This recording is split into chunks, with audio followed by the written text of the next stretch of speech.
سر یہ ایک بڑی انفارچونیٹ ریئلٹی ہے کہ ہم ہمیشہ دنیا سے 2-3-4 قدم پیچھے ہیں. پہلے تو ایک قدم پیچھے ہونا بھی چلیں وارے کا سودا ہے. ہم 2-3-4 قدم پیچھے ہیں دنیا سے. دنیا میں جب ایک ٹرینڈ بنتا ہے یونیورسٹیز کے اندر نصاب میں ان چیزوں کو ایڈ کیا جاتا ہے, ہم تب سو رہے ہوتے ہیں. جب وہ ایک قدم آگے چلے جاتے ہیں پھر ہمیں یاد آتا ہے کہ اوہو اب تو ہمیں بچوں کو بزنس اسٹڈیز پڑھانی چاہیے, اب ہمیں آئی ٹی کی طرف لے کر آنا جو ہے وہ جانا چاہیے. کیا وجہ کہ ہم ٹائملی اسٹوڈنٹس کو انگیج نہیں کرتے ان چیزوں کے ساتھ؟ Thank you. آپ کے انٹرو کے حوالے سے بہت سے سوال اور بہت سے جواب میرے ذہن میں آ رہے ہیں. دیکھیں,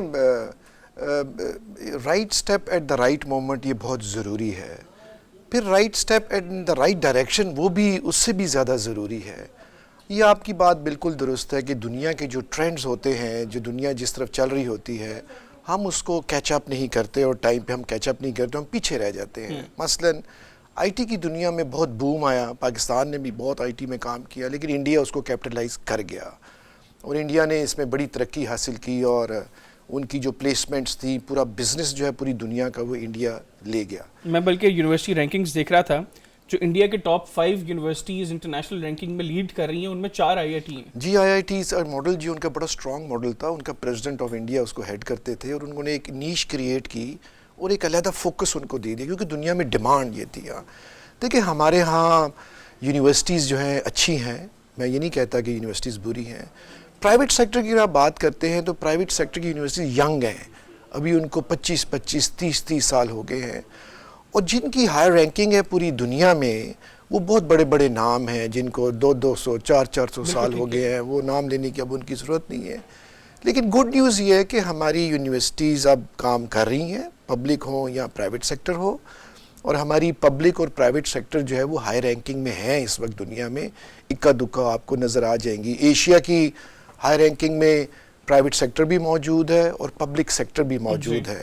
اور یہ آہستہ آہستہ جو کرائٹیریا ہوتا ہے رینکنگز کا, اس میں دیکھا یہ جاتا ہے کہ آپ کا انفراسٹرکچر کیسا ہے, آپ کی فیکلٹی کیسی ہے, آپ کی علماء کیسی ہے, ریسرچ پہ کتنا فنڈنگ کرتے ہیں, آپ کا انڈاؤمنٹ کتنا ہے, آپ کے اپنا پلیسمنٹس آپ کیسے کرتے ہیں, آپ نے کون کون سے پروگرام شروع کیے. تو ایک کرائٹیریا ہے سارا.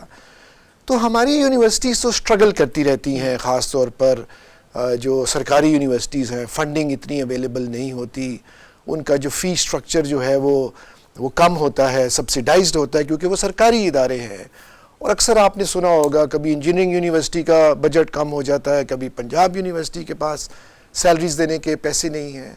تو اگر آپ ایک سٹیپ پیچھے چلے جائیں, یہ سارا ڈیپینڈ کرتا ہے آپ کی پولیٹیکل لیڈرشپ پہ اور آپ کی گورنمنٹ کی لیڈرشپ پہ, کہ گورنمنٹ اور پولیٹیکل پارٹیز یا پولیٹیکل گورنمنٹس کتنا فوکس کرتی ہیں, کس سیکٹر کو فوکس کرتی ہیں. کچھ گورنمنٹس ہوتی ہیں جو روڈز بناتی ہیں, برجز بناتی ہیں, کچھ جو ہے وہ ایگریکلچر پہ کام کرتی ہیں. چند ایسی گورنمنٹس آئی تھیں جنہوں نے ایجوکیشن سیکٹر میں کام کیا تھا. یہ ڈیپینڈ کرتا ہے آپ کی ایلوکیشنز کتنی ہیں, فنڈنگ آپ نے کتنی دینی ہے. ہم آج تک خان صاحب, آج تک ہم 2.2 سے اوپر ہم نہیں جا سکے جی ڈی پی شیئر میں ہمارا. اور جو سٹینڈرڈ ہے پوری دنیا کا وہ 4 پوائنٹ سے شروع ہوتا ہے, جو منیمم جو ہے دنیا جو رکھتی ہے. اب بڑے مہذب جو ممالک ہیں جنہوں نے ایجوکیشن پہ کام کیا, ان کی فنڈنگ بہت بھرپور ہے اور زیادہ فنڈنگ انہوں نے کی ہوئی ہے. ہمارے چیلنجز بھی تو بہت زیادہ ہیں. پاکستان میں پاورٹی ہے بہت زیادہ, پاکستان کی گورنمنٹ کی انکم جو ہے وہ کم ہے, اور گورنمنٹ اتنا سپینڈ نہیں کرتی. ہم ہمیشہ کوئی نہ کوئی ہمیں چیلنج درپیش رہتا ہے. کبھی ہمیں پولیٹیکل اپسیٹ ہو جاتا ہے, کبھی اسمبلیاں ٹوٹ جاتی ہیں, مارشل لاز لگ جاتے ہیں. مارشل لاء کی جو رجیمز آتی ہیں ان کی ڈفرینٹ پریورٹیز ہوتی ہیں. کبھی انڈیا سے جنگ کا خطرہ شروع ہو جاتا ہے, کبھی کشمیر ہے, کبھی ہمارے پاس اپنا اور افغانستان ایک بہت بڑا terrorism was the biggest challenge, اور وار آن ٹیرر پہ پاکستان نے کام کیا. 60-70 ہزار ہماری جانیں گئیں, ہم نے اس کا بڑا خمیازہ ہم نے بھگتا ہے, اور ہماری انویسٹمنٹ جو ہے وہ زیرو پہ چلے گی. فورن انویسٹمنٹ کو تو آپ نام ہی نہ لیں, آتے ہی نہیں کوئی لوگ. تو ان ساری چیزوں کو جب آپ ملاتے ہیں تو ایجوکیشن سیکٹر جو ہے وہ لاسٹ پریورٹی پہ چلا جاتا ہے.